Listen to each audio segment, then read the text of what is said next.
اور ان کے جو ہمنوا تھے وہ یہ کہتے تھے کہ دس از ڈیولپمنٹ وداؤٹ ٹیئرس، کہ بغیر آنسو بہائے اگر ترقی کرنی ہے اس کا یہ طریقہ ہے. اچھا اچھا اچھا اچھا اچھا کہ بغیر مطلب وداؤٹ ٹیئرز کا مطلب ہے محنت مشقت مصیبت سے گزرنے کے بغیر آپ نے اگر ترقی کرنی ہے تو قرضے لے لو.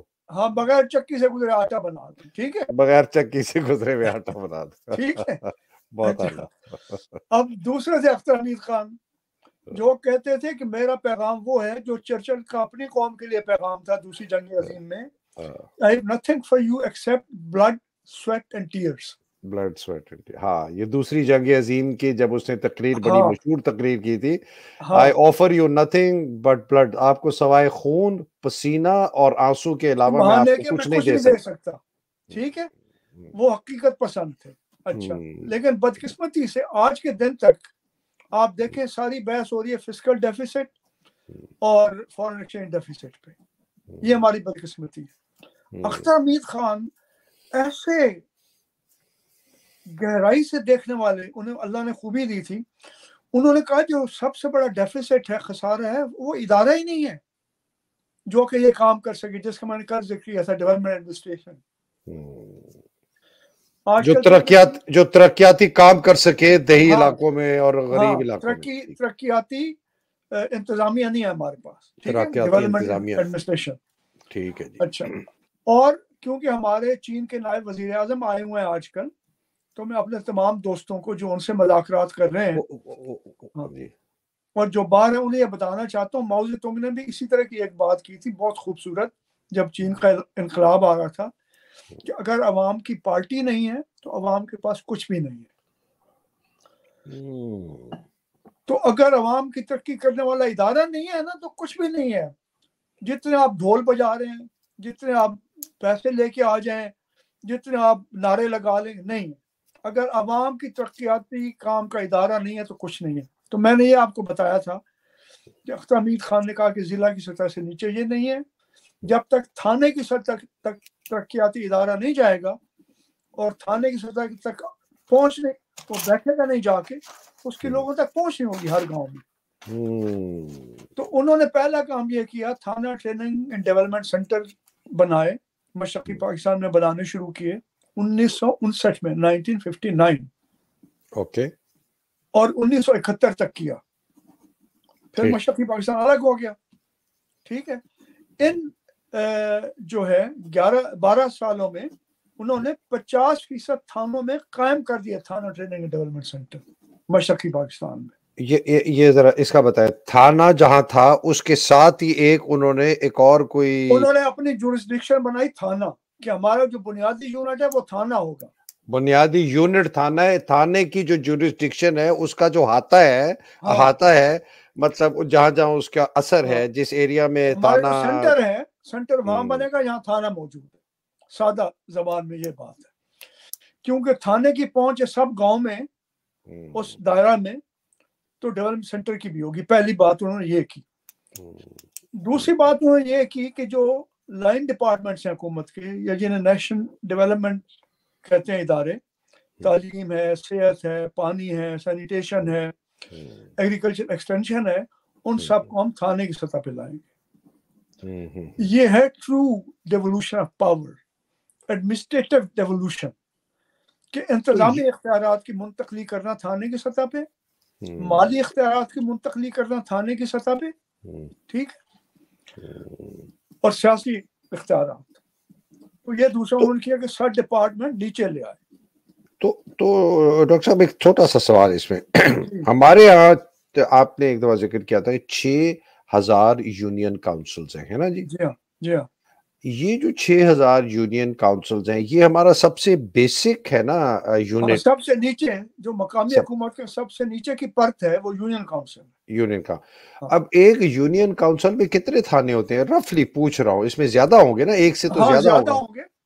تو آپ کہہ رہے ہیں کہ یونین کاؤنسل سے نیچے تک یہ مطلب ابھی آپ مجھے صرف تاریخ بتا رہے ہیں یا آپ آگے کی؟ میں آپ کو تاریخ بتاتا ہوں، کیونکہ لوگوں کو یہ تصور کو سمجھنا بہت ضروری ہے، بہت ضروری ہے کہ یہ کس نیچے لیول تک، جب تک آپ کا انتظامی ڈھانچہ نہیں ہوگا ترقیات کرنے کا، یہ انتظامی ڈھانچہ نہیں ہوگا، خاص طور پہ آپ نے کہا یہ اپنا ایجوکیشن کا، صحت کا، صاف پانی کا، اور یہ جو ہمارا زرعی جو ترقی ہے اس کا، زرعی جو رہنمائی کا کام جو ہے کرنا، رہنمائی کا کام، جی۔ تو بنیادی بات لوگوں کو یہ بتانا ہے کہ اگر یہ ادارہ نہیں ہے، ڈیولپمنٹ ایڈمنسٹریشن نہیں ہے، تو آپ کے پاس کچھ نہیں ہے، جتنے خوبصورت نعرے لگاتے رہے آپ کے رہنما حضرات، اور آپ کی چاہے مسلح افواج ہوں، سیاسی پارٹیاں ہوں، وہ آپ کو کچھ کہیں، اگر ڈیولپمنٹ ایڈمنسٹریشن انہوں نے آپ کے لیے نہیں بنائی نا، انہوں نے آپ کے لیے کچھ نہیں کیا۔ تو بیسکلی جو ہمارا صوبے پہ آ کے رک جاتا ہے معاملہ، صوبے پہ رک جاتا ہے نا، یہ تو اس سے نیچے بھی نہیں جاتا، ڈویژن میں بھی نہیں جاتا، ڈسٹرکٹ میں نہیں جاتا، تحصیل میں بھی نہیں جاتا، یونین کاؤنسل میں بھی نہیں جاتا، تھانہ، ٹھیک ہے؟ تو تھانے کی سطح پہ جانا، میں اس کی تھوڑی سی اور وضاحت کر لوں تاکہ آپ کے پاس وقت کم ہے، اس میں بات ہو جائے۔ تو پہلی بات انہوں نے کی کہ تھانہ ٹریننگ اینڈ ڈیولپمنٹ سینٹر ہوگا، اس میں یہ سب سرکاری ادارے آئیں گے، اور سرکاری اداروں میں جو لوگوں کو نہیں پتہ، جو سرکار کو باہر سے دیکھتے ہیں، وہ سمجھتے ہیں کہ یہ ایک جو ہے پہاڑ ہے، جو بالکل اس میں کوئی فرق نہیں ہے لوگوں میں، ان کی رائے میں، ان کی چیزوں میں، تو ہم نے پہاڑ سے، یہ بات نہیں ہے۔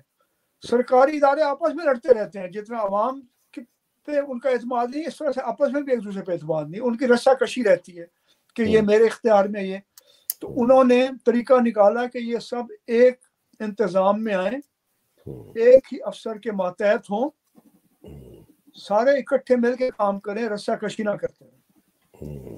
تھانہ ٹریننگ اینڈ ڈیولپمنٹ سینٹر، تو ایک انتظامی یکجہتی پیدا کرنا۔ دوسرا، میں نے کل آپ کو بتایا تھا کہ افسروں کو انہوں نے کہا کہ تم یہاں فرعون بن کے نہیں آئے، تم خدمت کرنے کے لیے آئے ہو، جاؤ، اترو، 10 میل دور اتارا انہیں جیپ پہ، واپس آؤ، لوگوں سے ملو، ان سے پوچھو کہ کیا کرنا چاہیے، کیوں اٹکا ہوا ہے۔ تو یہ انہوں نے کیا تھا۔ میں سوال پتہ کیوں پوچھوں، باقر صاحب، فیاض صاحب، یہ بہت ہی ایک پاورفل میسج ہے آپ کا۔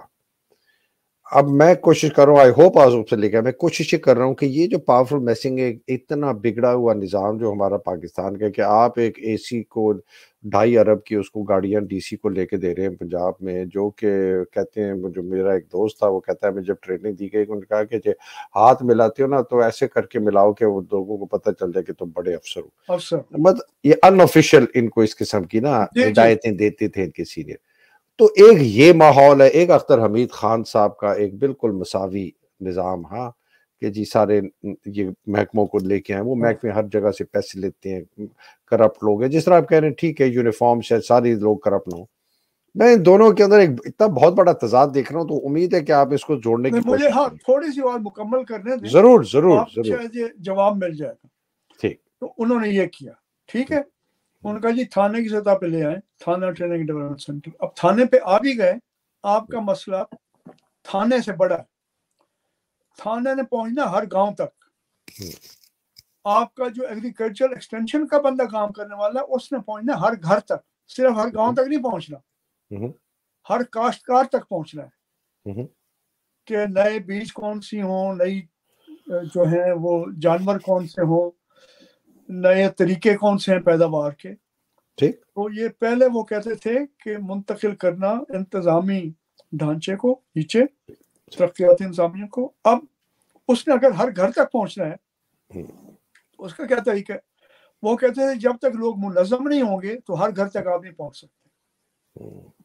ہر گاؤں کے لوگوں کو کہیں کہ تنظیم بنائیں، تاکہ اگر تنظیم کا ایک بندہ بھی ٹریننگ میں آ جائے تو سارے گاؤں پہ وہ بات پہنچ جائے، وہ سیکھ جائیں۔ تو وہ کہتے ہیں 3 انفراسٹرکچر چاہیے، ایک ایڈمنسٹریٹو انفراسٹرکچر جو آپ نیچے لے کے آگے تھانہ ٹریننگ ڈیولپمنٹ سینٹر کی شکل میں، دوسرا سوشل انفراسٹرکچر۔ انگریز کے زمانے میں لوگوں نے وقف بنائے ہوئے تھے، لوگ اکٹھے ہوتے تھے، مضبوط تھے تعلق کمیونٹی کے طور پہ، وہ انگریز کے زمانے میں ان کا سفایا ہو گیا۔ مشرقی پاکستان میں جب کومیلا میں کام شروع کیا اختر حمید خان نے تو پیداوار بہت کم ہو گئی تھی، ٹھیک ہے نا، کھیتوں میں نقصان ہو رہا تھا. انہوں نے اس کا پتہ چلا وجہ کیا ہے. پہلے تھے ہندو مالک بڑے بڑے، وہ بیگار میں بھر صفائیاں کرواتے تھے جس سے پانی پہنچتا تھا، کھیت صحیح طریقے سے خراب ہوتے رہے، وہ چلے گا، وہ کام ختم ہو گیا. اب وہ جو خلا کیسے پر کریں، تو اختر حمید خان نے اس کا متبادل یہ پیش کیا کہ تنظیم بنائے. اب وڈیری کی جگہ بابو کو نہیں لانا، لوگوں کی تنظیم کو لانا. So you create social infrastructure. ٹھیک ہے. اچھا، تیسری بات یہ ہے کہ سوشل انفراسٹرکچر بھی ہو گیا. اب آپ نے ان کی کرنی ہے ٹیکنیکل گائیڈنس، جو میں کل کہہ رہا تھا کہ ان کو ٹرین کرنا ہے، نئے ہنر سکھانے ہیں، نئے کام کے طریقے سکھانے ہیں، مل جل کے کام کرنا سکھانا ہے. تو ٹیکنیکل گائیڈنس ہے. تو اختر حمید خان نے بڑا دلچسپ کام کیا. مشرقی پاکستان چاول اگانے والے لوگ تھے، اور جاپان کے لوگ جو ہے وہ ان کی چاول کی پیداوار فی ایکڑ کئی گنا زیادہ سی مشرقی پاکستان سے. تو انہوں نے ایک میاں بیوی جو ایک خاندان تھا جاپانی، انہیں لا کے بٹھا دیا کومیلا میں کہ لوگ انہیں دیکھیں کہ یہ کھیت کو کیسے چلاتے ہیں. تو یہ تھی ٹیکنیکل گائیڈنس. اور تیسرا یہ تھا کہ انہیں ہم کریڈٹ دیں گے، خیرات نہیں دیں گے، آپ نے پیداوار. یہ تین چیزیں کرنی تھی. اب آپ کے اگلے سوال کی طرف، کیونکہ وقت کی کمی کو یہ، کیونکہ سرکار ان کے ساتھ تھی مشرقی پاکستان کی. جنرل ایوب خان بھی، وہاں کے وزیر اعلیٰ بھی مشرقی پاکستان کے چیف سیکریٹری بھی وہ اختر حمید خان کے ساتھ تھے. سرکار ساتھ تھی تو انہوں نے ٹیکنیکل وہ جو ہے ایڈمنسٹریٹو انفراسٹرکچر نیچے لائے، سوشل انفراسٹرکچر قائم کیا، لوگوں کی تنظیم بنوا کے کہ انہیں کہو کہ منظم ہوگے تو قرضہ ملے گا، منظم ہوگے تو ٹریننگ ہوگی، منظم ہوگا تو ہمارے ساتھ کام کرو گے. اور تیسرا وہ کہتے تھے پولیٹیکل انفراسٹرکچر، کہ منتخب نمائندے جو ہیں وہ نیچے کی سطح پہ مقامی حکومت ہو، منتخب نمائندے ان کے پاس بھی سرکاری جو ذرائع سے پیسے آئیں، اور وہ منتخب نمائندے بابو اور عوام کی تنظیمیں مل کے کام کریں. یہ ماڈل تھا. ٹھیک ہے. اب سوال یہ پیدا ہوتا ہے کہ سرکار آپ کے ساتھ نہیں ہے. تین سوال ہوتے ہیں. سرکار آپ کے ساتھ نہیں ہے، کرپشن ہے، اور تیسرا یہ وڈیرا شاہی یا بدماشی یا وہاں کا اثر و رسوخ رکھنے والا آدمی جو کہے گا کہ اگر یہ منظم ہو گئے تو میری طاقت کمزور ہو جائے گی. اب کیا ہے اس کا متبادل کیا ہے؟ یہی کام، کیونکہ یہ جو ہے تھانے کی سطح پہ جو ٹریننگ اینڈ ڈیولپمنٹ سینٹر بنا ہے، اس کا کام تین، میں نے کل بھی بتایا تھا کہ سوشل گائیڈنس کے لوگوں کی تنظیم کاری میں ان کی مدد کرنا، ٹیکنیکل گائیڈنس، اور کریڈٹ کے لوگ کہتے ہیں کہ پہلے بجٹ کرنا سیکھو، پھر تمہیں قرضہ ملے گا. ٹھیک ہے. اور تنظیم بناؤ گے، پھر تمہیں ٹیکنیکل امداد ملے گی. ٹھیک ہے جی. تو اگر یہ تین کام کرنے کے لیے سرکار دلچسپی نہیں لیتی یا سرکار اہمیت نہیں دیتی، جو کام مغربی پاکستان میں نہیں ہوا، سرکار نے نہیں کیا، وہاں ہوا تھا، تو پھر وہ کام غیر سرکاری تنظیم کرے گی. اسے ہم کہتے ہیں سپورٹ آرگنائزیشن. ٹھیک ہے. جو شمالی علاقہ جات میں AKRSP نے کام کیا، وہ سرکاری تنظیم نہیں تھی، وہ غیر سرکاری تھی، تو وہ سپورٹ آرگنائزیشن بن گئے. کام انہوں نے وہی کیا جو تھانہ ٹریننگ اینڈ ڈیولپمنٹ سینٹر کر رہا تھا. میں سمجھ گیا. ٹھیک ہے. تو اگر سرکار آپ کے ساتھ نہیں ہے، کرپشن بھی نہیں ہے، آپ اپنے علاقے کے مالک بنے، جو آپ کا تھانہ ہے نا وہاں کے مالک بنے، وہاں پہ سپورٹ آرگنائزیشن بنے. اب آخری اور تیسری بات کرتا ہوں، مکمل پھر آپ جو سوال پوچھیں گے. تیسری بات یہ ہے کہ ہم کہتے ہیں آغا خان رول سپورٹ پروگرام. آغا خان ایک دنیا میں مانے ہوئے فلنتھراپسٹ ہیں، کام کرنے والے، ان کے پاس اتنے وسائل تھے، ہم کیا کریں؟ تو اختر حمید خان نے جو سبق سکھایا، اور میں بہت حیران ہوا، انہوں نے یہ سکھایا کہ ایک اکیلا آدمی بھی یہ کام کر سکتا ہے سپورٹ آرگنائزیشن کا. اس نے کام تین کرنے. سوشل گائیڈنس کا مطلب پہلے ہے کہ لوگوں سے بات چیت کرنا سیکھے. ٹھیک ہے. لوگوں کو ساتھ ملانا سیکھے، اور جو ماہرین ہیں جو سرکار یا سپورٹ آرگنائزیشن کے پاس آتے ہیں، آپ ذاتی تعلقات اور محبت اور دوستی کی بنیاد پہ آپ کے ارد گرد ماہرین موجود ہیں. میں آپ کو بے شمار مثالیں دے سکتا ہوں کہ ایک بندے نے کام شروع کیا وائلڈ لائف پروٹیکشن پہ، اس کا کوئی تعلق ہی نہیں ہے، وہ ڈینٹسٹ ہے،